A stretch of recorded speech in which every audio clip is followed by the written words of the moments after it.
सपनों के पीछे का रहस्य, चाणक्य के 7 नियम जो बदल देंगे आपकी जिंदगी। एक भावनात्मक शुरुआत। क्या आपने कभी रात के सन्नाटे में अपनी छत की ओर देखते हुए सोचा है कि आपकी जिंदगी कहां जा रही है? क्या कभी ऐसा हुआ कि आपने अपने सपनों को पूरा करने के लिए दिन रात मेहनत की, लेकिन फिर भी वो सपने हाथ से रेत की तरह फिसलते चले गए? शायद आपने भी उस दर्द को महसूस किया हो, जब आपके अपने ही लोग, आपके दोस्त, आपके रिश्तेदार, यहां तक कि वो लोग जिन्हें आपने कभी नुकसान नहीं पहुंचाया, आपके खिलाफ हो गए। उनकी आंखों में जलन, उनके शब्दों में कटाक्ष और उनके मन में आपके लिए सिर्फ ईर्ष्या। क्यों? क्योंकि आप कुछ बड़ा करना चाहते थे, क्योंकि आपने हार नहीं मानी। लेकिन सवाल यह है, क्या आप सचमुच जानते हैं कि अपने सपनों को हकीकत में बदलने का रास्ता क्या है? क्या आप जानते हैं कि आपकी वो छोटी छोटी आदतें, वो रोजमर्रा के फैसले आपके दुश्मनों को मजबूत बना रहे हैं? आज मैं आपको एक ऐसी कहानी सुनाने जा रहा हूं, एक ऐसी सीख देने जा रहा हूं जो न सिर्फ आपके दिल को छुएगी बल्कि आपके दिमाग को भी झकझोर देगी। यह कहानी है चाणक्य की, उस महान गुरु की जिसने एक साधारण लड़के को चंद्रगुप्त मौर्य बनाया, और उनके उन 7 रहस्यों की जो अगर आप समझ लें तो न सिर्फ पैसा कमाएंगे बल्कि अपने दुश्मनों को भी हैरान कर देंगे। लेकिन याद रखिए, ये रहस्य इतने शक्तिशाली हैं कि इन्हें कभी किसी को नहीं बताना। तैयार हैं? तो चलिए इस सफर की शुरुआत करते हैं। पहला दृश्य, एक आम इंसान की जिंदगी। कल्पना कीजिए, एक छोटे से गांव में रहता है रवि। रवि की उम्र 28 साल, सपने बड़े लेकिन जेब खाली। हर सुबह वो अपने पिता की पुरानी साइकिल पर निकलता है, गांव के बाहर खेतों में काम करने। दिन भर पसीना बहाता है, लेकिन शाम को जब घर लौटता है तो उसकी मां की आंखों में वही सवाल, बेटा कब तक ऐसे ही चलेगा? रवि के पास जवाब नहीं होता। वो बस मुस्कुरा देता है और कहता है, मां, एक दिन सब ठीक हो जाएगा। लेकिन रात को जब वो अपनी चारपाई पर लेटता है तो उसके मन में सवाल उठते हैं, क्या सचमुच सब ठीक होगा? क्या मेहनत ही काफी है? एक दिन गांव में मेला लगता है। रवि वहां जाता है और वहां उसे मिलता है एक पुराना दोस्त, सचिन। सचिन, जो कभी रवि के साथ स्कूल में पढ़ता था, आज एक बड़ी गाड़ी में आया है। सूट पहने, चमचमाती घड़ी और चेहरे पर वो आत्मविश्वास जो रवि ने कभी अपने आप में नहीं देखा। सचिन रवि को देखकर हंसता है और कहता है, क्या हाल बना रखा है यार, अभी भी खेतों में पसीना बहा रहा है? अरे मेहनत से कुछ नहीं होता, दिमाग लगाना पड़ता है। रवि चुपचाप सुनता है, लेकिन अंदर ही अंदर वो जल रहा होता है। उसे गुस्सा आता है, लेकिन साथ ही एक सवाल भी, क्या सचमुच मेहनत बेकार है? आप में से कितने लोग रवि की जगह खुद को देख रहे हैं? कितने लोग ऐसे हैं जो दिन रात मेहनत करते हैं लेकिन फिर भी लगता है कि जिंदगी वहीं की वहीं अटकी हुई है? और कितने लोग ऐसे हैं जो अपने आसपास सचिन जैसे लोगों को देखकर जलते हैं लेकिन समझ नहीं पाते कि आखिर वो कर क्या रहे हैं जो हम नहीं कर पा रहे? दूसरा दृश्य, चाणक्य का परिचय। रवि की कहानी अभी रुकती नहीं। एक रात जब वो उदास मन से अपने खेत से लौट रहा था, उसे रास्ते में एक बूढ़ा साधु मिला। साधु की आंखों में एक अजीब सी चमक थी, जैसे वो रवि के मन की हर बात को पढ़ सकता हो।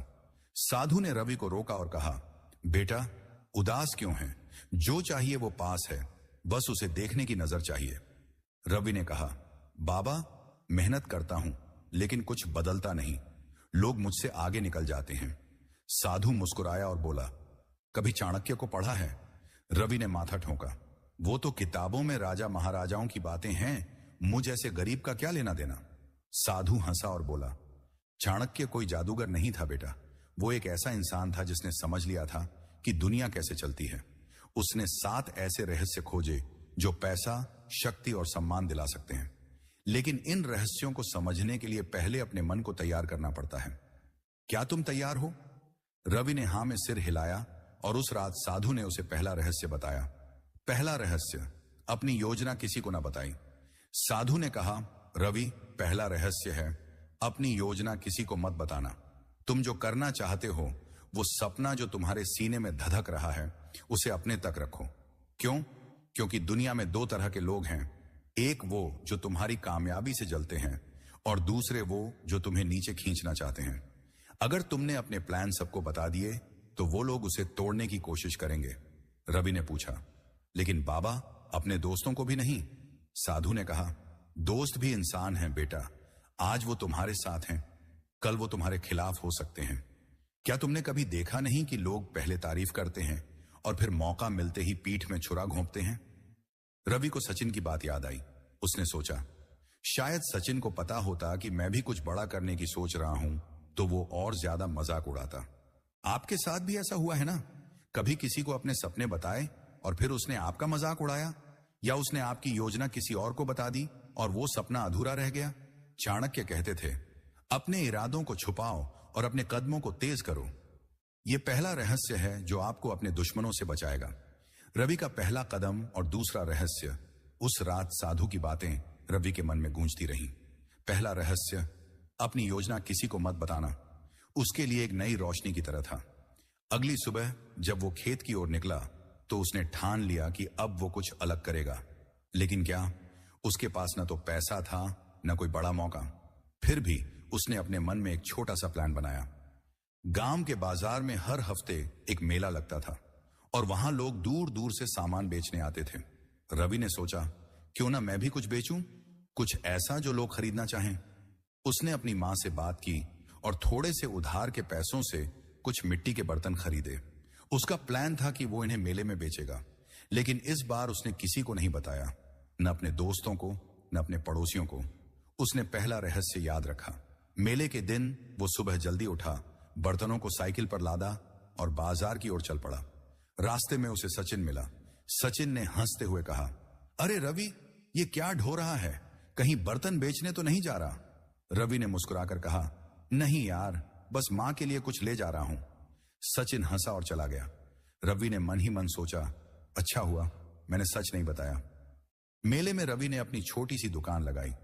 पहले तो लोग बस देखते रहे, लेकिन फिर एक औरत आई। उसने एक बर्तन हाथ में उठाया और बोली, कितने का है? रवि ने कीमत बताई। वो थोड़ा झिझका, क्योंकि उसे डर था कि कहीं महंगा ना लगे। लेकिन उस औरत ने बिना कुछ कहे 2 बर्तन खरीद लिए। धीरे धीरे और लोग आए और शाम तक रवि के सारे बर्तन बिक गए। पहली बार उसके हाथ में अपने कमाए हुए पैसे थे, 50 रुपए। छोटी रकम, लेकिन रवि के लिए यह एक नई शुरुआत थी। वो खुशी से घर लौटा और मां को पैसे दिखाए। मां की आंखों में आंसू आ गए। उसने कहा, बेटा, ये तो बस शुरुआत है। उस रात रवि को नींद नहीं आई। वो सोच रहा था कि अगर उसने सचिन को अपने प्लान के बारे में बता दिया होता तो शायद वो उसका मजाक उड़ाता, या शायद वो खुद वही काम करने की कोशिश करता और रवि का मौका छीन लेता। पहला रहस्य काम कर गया था, लेकिन अभी सफर लंबा था। अगली रात साधु फिर मिला। दूसरा रहस्य, मेहनत को दिमाग से जोड़ो। साधु ने रवि को देखकर मुस्कुराया और कहा, बेटा देखा, पहला रहस्य काम कर गया, लेकिन अब दूसरा रहस्य समझो। मेहनत करो, लेकिन उसे दिमाग से जोड़ो। जो लोग सिर्फ पसीना बहाते हैं वो मजदूर बनकर रह जाते हैं, दिमाग लगाते हैं वो मालिक बनते हैं। रवि ने कहा, बाबा, मैं तो मेहनत करता हूं, खेत में काम करता हूं, अब बर्तन बेचे, लेकिन ये तो छोटी बातें हैं, बड़ा कैसे करूं? साधु ने कहा, सुनो, मेहनत वही कीजिए जो आपको आगे ले जाए। तुमने बर्तन बेचे, अच्छा किया, लेकिन अब सोचो, क्या हर बार बर्तन खरीद कर बेचना ही काफी है? क्यों ना कुछ ऐसा करो जो बार बार मेहनत ना मांगे, बल्कि एक बार की मेहनत से लंबे वक्त तक फायदा दे। रवि ने पूछा, वो कैसे बाबा? साधु बोला, गांव में देखो लोग क्या चाहते हैं, उनकी जरूरत को समझो, फिर उस जरूरत को पूरा करने का तरीका ढूंढो। मेहनत को दिमाग से जोड़ने का मतलब है सही समय पर सही काम करना। रवि ने उस रात सोचा। उसे याद आया कि गांव में लोग अक्सर शिकायत करते थे कि बाजार से अच्छी सब्जियां नहीं मिलती, जो मिलती हैं वो या तो महंगी होती हैं या खराब। रवि ने सोचा, क्यों ना मैं अपने खेत में सब्जियां उगाऊं और उन्हें मेले में बेचूं। यह विचार उसके लिए नया था, लेकिन उसे डर भी था, अगर फसल खराब हो गई तो, अगर लोग न खरीदे तो। फिर उसे साधु की बात याद आई, मेहनत को दिमाग से जोड़ो। उसने फैसला किया कि वो कोशिश करेगा। रवि का संघर्ष और भावनात्मक मोड़। अगले दिन रवि ने अपने खेत में काम शुरू किया। उसने अपने पिता से कुछ बीज मांगे और एक छोटे से हिस्से में सब्जियां बो दी। दिन रात मेहनत की, पानी देना, खाद डालना, कीड़े हटाना, सब कुछ उसने अकेले किया। लेकिन कुछ दिनों बाद बारिश हुई, तेज बारिश। रवि का खेत पानी से भर गया। जो थोड़ी बहुत फसल उग रही थी वो बर्बाद हो गई। रवि खेत के किनारे बैठकर रोने लगा। उसे लगा, शायद मैं कुछ बड़ा करने लायक ही नहीं हूं, शायद सचिन सही था। उसी वक्त उसकी मां आई। उसने रवि को गले लगाया और कहा, बेटा हार मत मानो।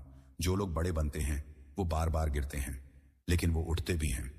मां की बात सुनकर रवि के मन में फिर से हिम्मत आई। उसने सोचा, शायद ये मेरा इम्तिहान है। उसने दोबारा कोशिश करने का फैसला किया। इस बार उसने दिमाग लगाया। उसने गांव के एक बूढ़े किसान से सलाह ली और जाना कि बारिश से बचने के लिए खेत में नालियां कैसे बनानी चाहिए। उसने फिर से बीज बोए, लेकिन इस बार उसने सावधानी बरती। कुछ हफ्तों बाद फसल तैयार हुई। हरी भरी सब्जियां, टमाटर, भिंडी, पालक। रवि ने उन्हें मेले में बेचा। इस बार उसे 200 रुपये मिले। लोग उसकी तारीफ करने लगे। एक आदमी ने कहा, रवि, ये सब्जियां तो शहर से भी अच्छी हैं, अगली बार और लाना। रवि की आंखों में चमक थी। उसे लगा कि दूसरा रहस्य भी काम कर गया। मेहनत को दिमाग से जोड़ने से नतीजे बदल गए थे। क्या आपके साथ भी ऐसा हुआ है? क्या कभी आपने मेहनत की लेकिन नतीजा नहीं मिला? और क्या कभी ऐसा हुआ कि थोड़ा सा दिमाग लगाने से सब बदल गया? चाणक्य कहते थे, मेहनत सोने की खान है, लेकिन उसे खोदने के लिए सही औजार चाहिए। दूसरा रहस्य यही है, अंधी मेहनत मत करो, समझदारी से काम करो। रवि का उत्साह और नई चुनौती, रवि की छोटी सी जीत ने उसके मन में एक नया जोश भर दिया था। अब वो हर हफ्ते मेले में सब्जियां बेचने लगा। उसकी कमाई बढ़ने लगी। 200 रुपए से 500 रुपए, फिर 700 रुपए। गांव में लोग उसकी तारीफ करने लगे। उसकी मां का चेहरा खिल उठा। पहली बार रवि को लगा कि शायद वो सचमुच कुछ बड़ा कर सकता है। उसने सोचा, अगर मैं और मेहनत करूं और खेत को बढ़ाऊं तो शायद एक दिन मैं सचिन से भी आगे निकल जाऊं। यह ख्याल उसे रातों को नींद नहीं आने देता था। लेकिन हर कामयाबी के साथ एक नई चुनौती भी आती है। एक दिन जब रवि मेले से लौट रहा था, उसे रास्ते में सचिन फिर मिला। इस बार सचिन के चेहरे पर वो हंसी नहीं थी। उसने रवि को ऊपर से नीचे तक देखा और कहा, सुना है तू अब सब्जियां बेच रहा है? ठीक है, छोटा मोटा काम कर ले, लेकिन ये मत सोचना कि तू मुझसे आगे निकल जाएगा। रवि ने कुछ नहीं कहा, बस मुस्कुराया और चला गया। लेकिन सचिन की बात उसके मन में चुभ गई। उसे लगा कि शायद सचिन उससे जल रहा है। उसी रात रवि को फिर से साधु मिला। साधु ने उसकी आंखों में चमक देखी और कहा, बेटा, कामयाबी की शुरुआत अच्छी है, लेकिन अब तीसरा रहस्य सीखने का वक्त है। रवि ने उत्साह से कहा, बताइए बाबा, मैं तैयार हूं। तीसरा रहस्य, समय को अपना हथियार बनाओ। साधु ने कहा, तीसरा रहस्य है, समय को अपना हथियार बनाओ। जो लोग समय की कीमत नहीं समझते वो जिंदगी भर पछताते हैं, और जो इसे समझ लेते हैं वो दुनिया जीत लेते हैं। रवि ने पूछा, बाबा, समय तो सबके पास है, फिर इसमें खास क्या है? साधु मुस्कुराया और बोला, समय सबके पास बराबर है, लेकिन उसे इस्तेमाल करने का तरीका अलग अलग होता है। तुम क्या सोचते हो कि सचिन तुमसे आगे कैसे निकल गया? रवि ने कहा, शायद उसके पास पैसा था, मौके थे। साधु ने सिर हिलाया और बोला, नहीं बेटा, उसने समय का सही इस्तेमाल किया। जब तुम खेतों में पसीना बहा रहे थे, वो बाजार में लोगों से मिल रहा था, रास्ते बना रहा था। मेहनत जरूरी है, लेकिन सही वक्त पर सही काम करना उससे भी जरूरी है। साधु ने आगे कहा, अब तुम्हें सोचना है, अपने काम को बड़ा करने का सही समय कब है। अगर तुमने मौके को पहचाना तो कोई तुम्हें रोक नहीं सकता, और अगर चूक गए तो सालों की मेहनत बेकार हो जाएगी। रवि ने सोचना शुरू किया। उसे याद आया कि गांव में लोग अक्सर सर्दियों में सब्जियों की कमी की शिकायत करते थे। गर्मियों में तो खेतों में कुछ ना कुछ उग जाता था, लेकिन सर्दियों में ज्यादातर लोग बाजार पर निर्भर रहते थे। रवि ने सोचा, अगर मैं सर्दियों के लिए अभी से तैयारी करूं तो शायद मैं कुछ बड़ा कर सकूं। उसने साधु से पूछा, बाबा, अगर मैं सर्दियों में सब्जियां उगाऊं तो क्या यह सही समय होगा? साधु ने कहा, बेटा, समय को देखो, समझो और फिर उसका फायदा उठाओ। यही चाणक्य की नीति है। रवि की तैयारी और भावनात्मक उलझन। रवि ने फैसला किया कि वो सर्दियों के लिए अभी से अगले दिन से रवि ने अपनी योजना पर काम शुरू कर दिया। उसने अपने खेत का एक हिस्सा चुना और सर्दियों में उगने वाली फसलों, गाजर, मूली, गोभी के बीज खरीदे। लेकिन इसके लिए उसे और पैसे चाहिए थे।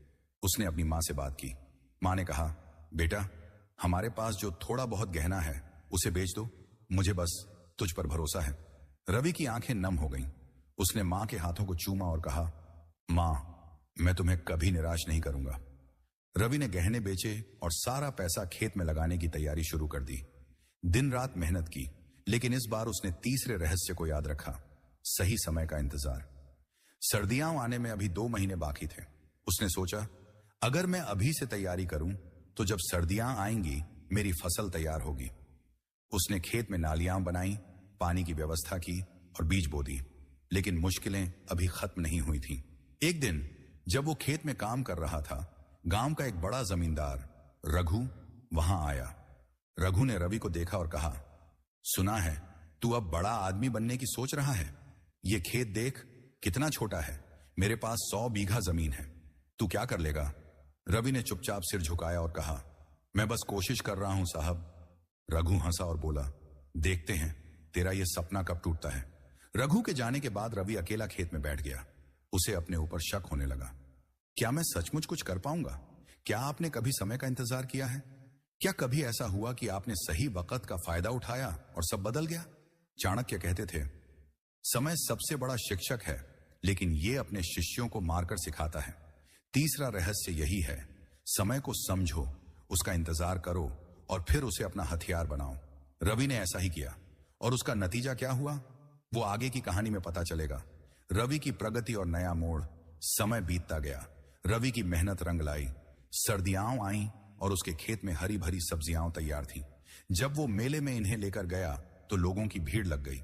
गाजर, मूली, गोभी, सब कुछ इतना ताजा और सस्ता था कि लोग रवि की तारीफ करते नहीं थक रहे थे। उस दिन उसने 1500 रुपये कमाए। पहली बार रवि के हाथ में इतने पैसे आए। वो घर लौटा और मां को पैसे दिखाए। मां ने उसे गले लगाया और कहा, बेटा मुझे पता था कि तू कर दिखाएगा। रवि की आंखों में खुशी के आंसू थे। उसे लगा कि शायद अब उसकी जिंदगी बदलने वाली है। गांव में रवि का नाम होने लगा। लोग कहने लगे, देखो रवि ने तो कमाल कर दिया। पहले खेत में मजदूरी करता था, अब अपना काम शुरू कर दिया। लेकिन हर कामयाबी के साथ जलन भी बढ़ती है। सचिन को यह बात बर्दाश्त नहीं हुई। एक दिन वो अपने दोस्तों के साथ रवि के खेत पर आया। उसने मजाक में कहा, अरे रवि, तू तो बड़ा साहूकार बन गया। अब तो तुझे हम जैसे गरीबों से बात करने का वक्त भी नहीं होगा। रवि ने हंसकर टाल दिया, लेकिन सचिन के लहजे में कुछ ऐसा था जो रवि को परेशान कर गया। उसी रात साधु फिर मिला। उसने रवि की प्रगति देखी और कहा, बेटा तुमने समय का सही इस्तेमाल किया, लेकिन अब चौथा रहस्य सीखने का वक्त है। रवि ने उत्साह से कहा, बताइए बाबा, मैं हर रहस्य से कुछ नया सीख रहा हूं। चौथा रहस्य, सही लोगों का चुनाव करो। साधु ने कहा, चौथा रहस्य है सही लोगों का चुनाव करो। तुम्हारी कामयाबी इस बात पर निर्भर करती है कि तुम अपने आसपास किन लोगों को रखते हो। जो लोग तुम्हें प्रेरणा दें, जो तुम्हारी मेहनत को समझें, वही तुम्हारे साथी होने चाहिए। और जो लोग तुमसे जलें, जो तुम्हें नीचे खींचें, उन्हें दूर रखो। रवि ने पूछा, बाबा लेकिन यह कैसे पता चलेगा कि कौन सही है और कौन गलत? साधु ने कहा, लोगों को उनके शब्दों से नहीं, उनके कर्मों से परखो। जो तुम्हारी कामयाबी पर खुश हों, वो तुम्हारे दोस्त हैं, और जो तुम्हारी तरक्की से जले, वो तुम्हारे दुश्मन। चाणक्य कहते थे, एक गलत दोस्त तुम्हारी सारी मेहनत बर्बाद कर सकता है, इसलिए सोच समझकर अपने साथी चुनो।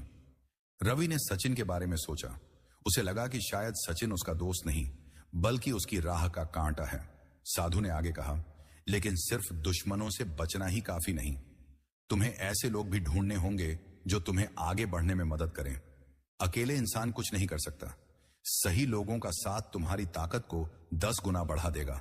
रवि ने साधु की बात को दिल में बिठा लिया। नए दोस्त और दुश्मन। अगले दिन रवि ने अपने काम को और बड़ा करने का फैसला किया। उसने सोचा कि अगर वो गांव के बाहर के बाजारों में सब्जियां बेचे तो उसकी कमाई और बढ़ सकती है, लेकिन इसके लिए उसे मदद चाहिए थी। वो अकेले सब कुछ नहीं कर सकता था।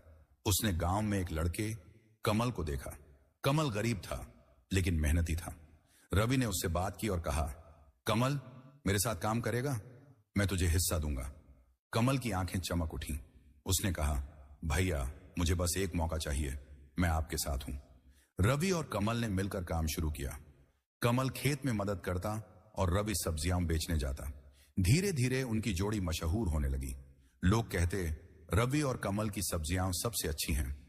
रवि को लगा कि साधु का चौथा रहस्य सचमुच काम कर रहा है। सही लोगों का साथ उसकी ताकत बन गया था। लेकिन हर सिक्के के 2 पहलू होते हैं। एक दिन जब रवि और कमल बाजार से लौट रहे थे, उन्हें सचिन और उसके दोस्तों ने घेर लिया। सचिन ने गुस्से में कहा, रवि तू बहुत उड़ रहा है, लगता है तुझे सबक सिखाना पड़ेगा। रवि ने शांति से कहा, सचिन, मैंने तेरा क्या बिगाड़ा है? सचिन ने ठहाका लगाया और बोला, तेरी कामयाबी ही मेरा नुकसान है। तू जितना आगे बढ़ेगा मुझे उतना गुस्सा आएगा। कहकर वो चला गया। उस रात रवि उदास हो गया। उसे समझ नहीं आ रहा था कि सचिन उससे इतनी नफरत क्यों करता है। कमल ने उसे ढांढस बंधाया और कहा, भैया, ऐसे लोग हमेशा रहेंगे, हमें रुकना नहीं है। रवि को कमल की बात से हिम्मत मिली। उसे लगा कि सही दोस्त उसकी ढाल बन सकता है और गलत लोग उसकी राह में रोड़े। क्या आपके जीवन में भी ऐसे लोग हैं? कुछ जो आपको प्रेरणा देते हैं और कुछ जो आपकी कामयाबी से जलते हैं? आपने अपने दोस्त कैसे चुने? चाणक्य कहते थे, साथी वही अच्छा जो संकट में साथ दे। चौथा रहस्य यही है, सही लोगों का चुनाव करो, क्योंकि वो आपकी कामयाबी की नींव होंगे। रवि की बढ़ती कामयाबी और नई मुसीबत रवि और कमल की मेहनत रंग ला रही थी। अब वो सिर्फ गांव के मेले में नहीं, बल्कि पास के कस्बे के बाजार में भी सब्जियां बेचने लगे। उनकी कमाई 1500 रुपये से बढ़कर 3000 रुपये तक पहुंच गई। रवि ने अपनी मां के लिए एक नया शॉल खरीदा और घर की मरम्मत के लिए कुछ पैसे जोड़े। गांव में लोग अब उसे सम्मान से देखने लगे। एक दिन गांव के सरपंच ने रवि को बुलाया और कहा, बेटा, तूने हमारे गांव का नाम रोशन किया है, आगे बढ़ते रहो। रवि का सीना गर्व से चौड़ा हो गया। उसे लगा कि शायद अब वो सचमुच अपने सपनों के करीब पहुंच रहा है। लेकिन कामयाबी की राह कभी आसान नहीं होती। एक रात जब रवि और कमल खेत में पानी दे रहे थे, उन्हें कुछ अजीब लगा। खेत का एक हिस्सा सूखा हुआ था, जैसे पानी वहां पहुंच ही नहीं रहा हो। रवि ने जांच की तो पता चला कि खेत को पानी देने वाली नहर में किसी ने मिट्टी डालकर रास्ता रोक दिया था। रवि को शक हुआ। उसने कमल से कहा, यह किसी की शरारत है। कमल ने कहा, भैया, मुझे लगता है सचिन का हाथ है, वो आपसे जलता है। रवि चुप रहा, लेकिन उसके मन में गुस्सा और डर दोनों थे। अगले दिन सुबह रवि की मां को तेज बुखार हो गया। रवि उसे गांव के वैद्य के पास ले गया। वैद्य ने कहा, इनकी हालत ठीक नहीं, इन्हें कस्बे के अस्पताल ले जाओ। रवि घबरा गया। उसने कमल से कहा, तू खेत संभाल, मैं मां को लेकर जाता हूं। अस्पताल में डॉक्टर ने बताया कि मां को निमोनिया है और इलाज में वक्त लगेगा। रवि के पास जितने पैसे थे वो इलाज में लग गए। वो उदास होकर मां के बिस्तर के पास बैठ गया। मां ने उसका हाथ पकड़ा और कहा, बेटा, मैं ठीक हो जाऊंगी, तू हिम्मत मत हारना। रवि की आंखों से आंसू छलक पड़े। उसे लगा कि सब कुछ एक साथ बिखर रहा है। उसी रात साधु फिर मिला। उसने रवि की परेशानी देखी और कहा, बेटा, ये वक्त तुम्हारा इम्तिहान है। अब 5वां रहस्य सीखने का समय है। रवि ने थकी आवाज में कहा, बाबा, अब क्या बचा है?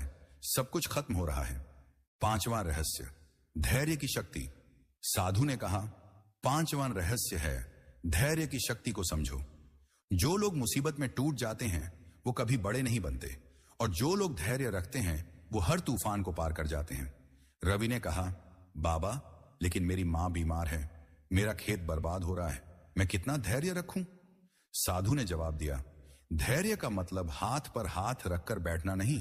धैर्य का मतलब है संकट में भी सही फैसले लेना, हिम्मत न हारना। चाणक्य कहते थे, जो इंसान धैर्य रखता है उसके लिए समय खुद रास्ता बना देता है। साधु ने आगे कहा, तुम्हारी मां की बीमारी एक इम्तिहान है, खेत की मुसीबत एक चुनौती है। अगर तुमने अभी हार मान ली तो तुम्हारा सारा संघर्ष बेकार हो जाएगा, लेकिन अगर तुमने धैर्य रखा तो यह वक्त भी गुजर जाएगा। रवि ने साधु की बात सुनी और मन ही मन ठान लिया कि वो हार नहीं मानेगा। रवि का संघर्ष और भावनात्मक जीत।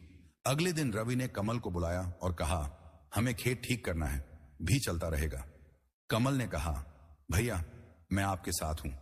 दोनों ने मिलकर नहर की मिट्टी हटाई और पानी का रास्ता साफ किया। रवि ने गांव के कुछ लोगों से उधार लिया और मां के इलाज का इंतजाम किया। दिन रात वो अस्पताल और खेत के बीच दौड़ता रहा। कई रातें ऐसी बीती जब वो सो नहीं पाया। उसे सचिन पर शक था, लेकिन अभी उसका सामना करने का वक्त नहीं था। एक हफ्ते बाद मां की हालत में सुधार हुआ। डॉक्टर ने कहा, अब खतरा टल गया है। रवि ने राहत की सांस ली। उसी दिन वो खेत गया। फसल अभी भी बची हुई थी। उसने कमल के साथ मिलकर सब्जियां तैयार की और बाजार ले गया। इस बार उसकी कमाई 2000 रुपए हुई। वो पैसे लेकर मां के पास गया और कहा, मां, ये तुम्हारे लिए, तुम ठीक हो जाओ, बस मेरे लिए यही काफी है। मां ने उसकी पीठ थपथपाई और कहा, बेटा, तूने मुझे बचा लिया, उस रात रवि ने सोचा कि अगर उसने धैर्य न रखा होता तो शायद वो सब कुछ खो देता। मां की बीमारी, खेत की मुसीबत, ये सब उसे तोड़ सकते थे, लेकिन धैर्य ने उसे बचाया। उसे साधु की बात याद आई, समय खुद रास्ता बना देता है। क्या आपने कभी मुसीबत में धैर्य रखा है? क्या कभी ऐसा हुआ कि सब कुछ खत्म लग रहा था, लेकिन आपने हिम्मत नहीं हारी और फिर सब ठीक हो गया? चाणक्य कहते थे, धैर्य वो चाबी है जो हर ताले को खोल देती है। 5वां रहस्य यही है, संकट में धैर्य रखो, क्योंकि वो तुम्हारी सबसे बड़ी ताकत है। रवि की नई चुनौती और दुश्मन की साजिश। रवि की मां की तबीयत में सुधार और बाजार में उसकी कामयाबी ने उसे नई ऊर्जा दी थी। वो अब और भी आत्मविश्वास से भरा हुआ था। उसने और कमल ने मिलकर खेत को और बड़ा करने का फैसला किया। उन्होंने गांव के कुछ और लोगों को काम पर रखा और सब्जियों की किस्में बढ़ा दी। अब वो न सिर्फ सब्जियां बेच रहे थे, बल्कि अनाज और फल भी उगा रहे थे। रवि का नाम अब गांव से बाहर भी फैलने लगा था। लोग दूर दूर से उसकी फसल खरीदने आने लगे। लेकिन जहां कामयाबी होती है, वहां दुश्मन भी बढ़ते हैं। सचिन, जो पहले से ही रवि की तरक्की से जल रहा था, अब और भी परेशान हो गया। उसने ठान लिया कि वो रवि को सबक सिखाएगा। एक दिन जब रवि बाजार में सब्जियां बेच रहा था, उसे पता चला कि उसके कुछ ग्राहक अचानक उससे सामान खरीदना बंद कर रहे हैं। वो हैरान था। उसने एक ग्राहक से पूछा, भैया क्या बात है, आपने इस बार मेरी दुकान से कुछ नहीं लिया? ग्राहक ने कहा, सुना है तुम्हारी सब्जियों में कीड़े हैं। लोग कह रहे हैं कि तुम घटिया माल बेचते हो। रवि चौंक गया। उसने कहा, यह झूठ है, मेरी फसल सबसे अच्छी है। लेकिन ग्राहक ने कंधे उचकाए और चला गया। रवि को समझ नहीं आ रहा था कि ये अफवाहें कौन फैला रहा है। तभी कमल दौड़ता हुआ आया और बोला, भैया मुझे पता चला है कि सचिन और उसके दोस्त गांव में ये बातें फैला रहे हैं। वो आपका नाम खराब कर रहे हैं। रवि का चेहरा गुस्से से लाल हो गया। उसने कहा, यह बहुत गलत है, मैंने कभी किसी का बुरा नहीं किया। कमल ने कहा, भैया अब क्या करें? रवि ने कहा, मैं सचिन से बात करूंगा। लेकिन कमल ने मना किया, नहीं भैया, वो आपकी बात नहीं सुनेगा, वो तो आपसे और भी जलता है। उसी रात रवि उदास मन से खेत में बैठा था। तभी साधु आया। उसने रवि की परेशानी देखी और कहा, बेटा अब छठा रहस्य सीखने का वक्त है। रवि ने थकी आवाज में कहा, बाबा मेरे दुश्मन मुझे बर्बाद करने पर तुले हैं, मैं क्या करूं? छठा रहस्य, अपने दुश्मनों को समझो। साधु ने कहा, छठा रहस्य है, अपने दुश्मनों को समझो। जो लोग तुमसे जलते हैं उनके मन में क्या चल रहा है, यह जानना जरूरी है। अगर तुम अपने दुश्मन की कमजोरी और उसकी सोच को समझ लोगे तो तुम उसे हरा सकते हो। रवि ने पूछा, बाबा लेकिन सचिन तो बस मुझसे नफरत करता है, उसकी सोच क्या होगी? साधु ने कहा, दुश्मन की सोच को समझने के लिए तुम्हें उसके जैसा सोचना होगा। सचिन तुमसे जलता है क्योंकि वो तुम्हारी कामयाबी को अपना अपमान समझता है। वो चाहता है कि तुम असफल हो जाओ ताकि वो खुद को बेहतर साबित कर सके। लेकिन उसकी ये जलन उसकी कमजोरी है। तुम्हें उसकी इस कमजोरी का फायदा उठाना होगा। रवि ने कहा, लेकिन कैसे बाबा? साधु ने जवाब दिया, चाणक्य कहते थे, दुश्मन को हराने के लिए पहले उसे जानो। तुम्हें पता लगाना होगा कि सचिन क्या चाहता है, उसकी क्या योजना है। फिर तुम उसके खिलाफ रणनीति बना सकते हो। लेकिन याद रखो, गुस्से में कोई फैसला मत करना, शांति से सोचो और कदम उठाओ। रवि ने साधु की बात को ध्यान से सुना और मन ही मन एक योजना बनानी शुरू की। रवि की रणनीति और भावनात्मक जीत। अगले दिन रवि ने कमल को बुलाया और कहा, हमें सचिन की साजिश का जवाब देना होगा, लेकिन समझदारी से। कमल ने पूछा, क्या करें भैया? रवि ने कहा, पहले तो हमें पता लगाना होगा कि वो और क्या करने वाला है। शायद वो मेरी फसल को नुकसान पहुंचाने की कोशिश करे। हमें खेत की सुरक्षा करनी होगी। उसने गांव के कुछ भरोसेमंद लोगों को खेत की रखवाली के लिए रखा। इसके बाद रवि ने गांव के सरपंच से मिलकर अपनी समस्या बताई। सरपंच ने कहा, बेटा मैं तुम्हारे साथ हूं। अगर सचिन ने कोई गलत हरकत की तो मैं उससे बात करूंगा। रवि को थोड़ी राहत मिली। फिर उसने बाजार में अपने ग्राहकों से मिलकर सचिन की अफवाहों का खंडन किया। उसने कहा, आप खुद देख लीजिए, मेरी फसल सबसे अच्छी है। अगर किसी को शक हो तो वो मेरे खेत पर आकर देख सकता है। कुछ ग्राहकों ने उसकी बात मानी और उसकी ईमानदारी पर भरोसा किया। लेकिन सचिन रुका नहीं। एक रात जब रवि और कमल खेत में नहीं थे, सचिन और उसके दोस्तों ने खेत में आग लगाने की कोशिश की। लेकिन रवि ने पहले से ही रखवाली का इंतजाम कर रखा था। गांव के लोगों ने सचिन को पकड़ लिया और सरपंच के पास ले गए। सरपंच ने सचिन को डांटा और कहा, तुम्हें शर्म आनी चाहिए। रवि ने कभी तुम्हारा बुरा नहीं किया और तुम उसकी मेहनत को बर्बाद करने पर तुले हो। सचिन शर्मिंदा हो गया। उसने माफी मांगी और वादा किया कि वो दोबारा ऐसी हरकत नहीं करेगा। रवि ने सचिन को माफ कर दिया, लेकिन उसने मन ही मन सोचा, मैंने अपने दुश्मन को समझा और उसकी साजिश को नाकाम कर दिया। उस रात साधु मिला और बोला, बेटा तुमने छठा रहस्य सीख लिया, अब तुम्हें कोई नहीं रोक सकता। क्या आपने कभी अपने दुश्मनों को समझने की कोशिश की है? क्या कभी ऐसा हुआ कि आपने उनकी सोच को पढ़कर उनकी साजिश को नाकाम कर दिया? चाणक्य कहते थे, दुश्मन को जानना उसे हराने का पहला कदम है। छठा रहस्य यही है, अपने दुश्मनों को समझो ताकि तुम उनसे हमेशा एक कदम आगे रहो। रवि की परीक्षा और अंतिम कदम सचिन की साजिश को नाकाम करने के बाद रवि का आत्मविश्वास आसमान छू रहा था। उसने और कमल ने मिलकर अपने काम को और बड़ा किया। अब वो सिर्फ सब्जियां ही नहीं बल्कि अनाज और फल भी बेचने लगे। गांव के बाहर के बड़े व्यापारी उनके पास आने लगे। रवि ने अपनी कमाई से मां के लिए एक छोटा सा घर बनवाया। मां की तबीयत अब पूरी तरह ठीक हो चुकी थी और वो हर दिन रवि के लिए दुआ करती थी। गांव में लोग कहते, रवि ने तो कमाल कर दिया, एक गरीब लड़का अब सबका सहारा बन गया। लेकिन जिंदगी का आखिरी इम्तिहान अभी बाकी था। एक दिन कस्बे का एक बड़ा व्यापारी हरिलाल रवि के पास आया।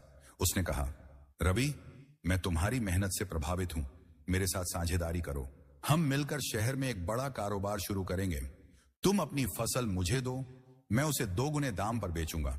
रवि को यह प्रस्ताव सुनकर खुशी हुई। उसने सोचा, यह मेरे सपनों को पूरा करने का मौका है। उसने हरिलाल से हाथ मिला लिया। साझेदारी शुरू हुई। रवि ने अपनी सारी फसल हरिलाल को दे दी। पहले महीने सब ठीक चला, हरिलाल ने उसे अच्छा मुनाफा दिया। लेकिन दूसरे महीने में हरिलाल गायब हो गया। रवि को पता चला कि उसने सारी फसल बेच दी और सारा पैसा लेकर भाग गया। रवि के पास कुछ नहीं बचा, न फसल न पैसा। वो अपने खेत में बैठकर रोने लगा। उसे लगा कि उसकी सारी मेहनत, सारे सपने मिट्टी में मिल गए। कमल ने उसे सांत्वना दी, लेकिन रवि टूट चुका था।